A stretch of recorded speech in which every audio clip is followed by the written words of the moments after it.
இப்போ நிகிதா அவங்களே பேசும்போது அவங்க மீடியா பிரஸ் அட்ரஸ் பண்ணும்போது அவங்க சொன்ன ஒரு விஷயம் என்னன்னா, அந்த இடத்துல ஒரு பிரைம் சஸ்பெக்டா அஜித்குமார் தான் இருந்தார். ஓகே, ஏன்னா நான் வந்து என் அம்மா கூப்பிட்டு மடப்புறம் பத்திரகாளியம்மன் கோவிலுக்கு நான் வரும்போது நான் சாவி அவர் கையில கொடுத்தேன். ஆனா அங்கிருந்து என்ன இருக்கு அப்புறம் தான் தெரிய வருது என்னன்னா, சாவி அங்கிருந்து அவர் காரே ஓட்ட தெரியாதுன்றது எனக்கு அப்புறம் தான் தெரிஞ்சது. அங்கிருந்து வேற ஒருத்தர் கைக்கு மாறி இருக்கு. நாங்க வந்து பார்க்கும்போது பேக் ஓப்பன்டா இருக்கு, நகைகள் அங்க இல்ல.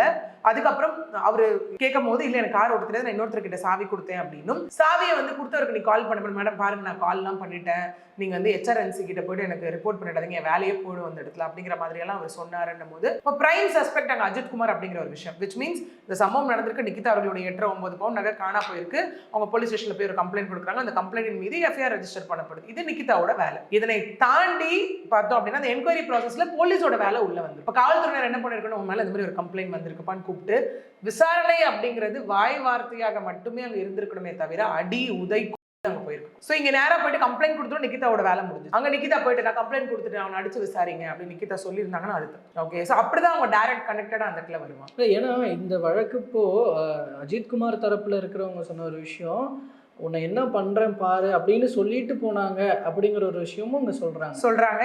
அந்த பாயிண்ட் கீழே கொஞ்சம் யோசிக்க வேண்டும். எக்ஸாக்ட்லி. சி உன்னை என்ன பண்ற பாருன்னு சொல்லிட்டு போனதுன்றது ஒண்ணு. இன்னொன்னு வந்து இங்க என்ன அப்படின்னு பார்த்தோம்னா, நான் வந்து யாருக்கு கால் பண்ண என்ன ஏது அப்படிங்கிறது போலீஸாரும் அங்க பார்த்தாங்க. ஏன் அவங்க நம்பர் வாங்கி இன்னொருத்தர் எடுத்துட்டு போயிட்டாருன்னா அவருக்கு நான் காலும் பண்ணேன் அப்படிங்கிறது நிகிதாவோட ஒரு விஷயமா இருக்கு. ஓகே, சோ இங்க வந்து அது எப்படின்னா அந்த வார்த்தைகள் என்ன பண்றேன் பாருன்ற வார்த்தையை தாண்டி அதுல தொடர்ச்சியா என்ன சம்பவம் நடந்திருக்குன்றது ஒண்ணு இருக்குல்ல, அதுல எந்த விதத்துல நிகிதா அவர்கள் ரிலேட்டட் அப்படின்ற ஒரு விஷயம் இருக்கு. இப்போ இதுவே அந்த இடத்துல ஏதோ காவல்துறை தாண்டி இவர் வெளியில போகும்போது ஏதோ ஒரு சம்பவம் நடந்துருது அப்படின்னா அப்ப டைரக்டா நிகிதாவை தான் ஃபர்ஸ்ட் எல்லாருமே சந்தேகப்படுவாங்க. உன்னை என்ன பண்றேன் பாரு நீ சொல்லிட்டு போனல, அப்ப நீ தான் ஏதோ பண்ணிட்டேன் என் பையனை ஆளு வச்சு, அப்ப நீ தான் ஏதோ பண்ணிட்டேன்ற அது வேற மாதிரி ஒரு லிங்க் எடுத்துரும் இந்த இடத்துல. உன்னை என்ன பண்ற பாரு அப்படின்னும் போது அது போய் கம்ப்ளைண்ட் கொடுக்குற விஷயமா இருக்கலாம், இல்ல போலீஸ் கிட்ட ஸ்ட்ராங்கா சொன்ன விஷயமா இருக்கலாம், இல்ல அழுத்தம் கொடுத்து போலீஸ் வந்து என்கொயரி பண்ண சொன்ன ஒரு விஷயமா இருக்கலாம்.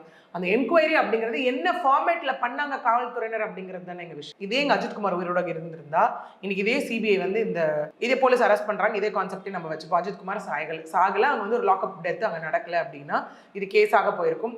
அஜித்குமார் அவர்கள் உள்ள போயிட்டு பெயில வெளியில வந்திருப்பாரு, இல்ல உள்ள இருந்து ட்ரையலா கண்டெஸ்ட் பண்ணிருப்பாரு.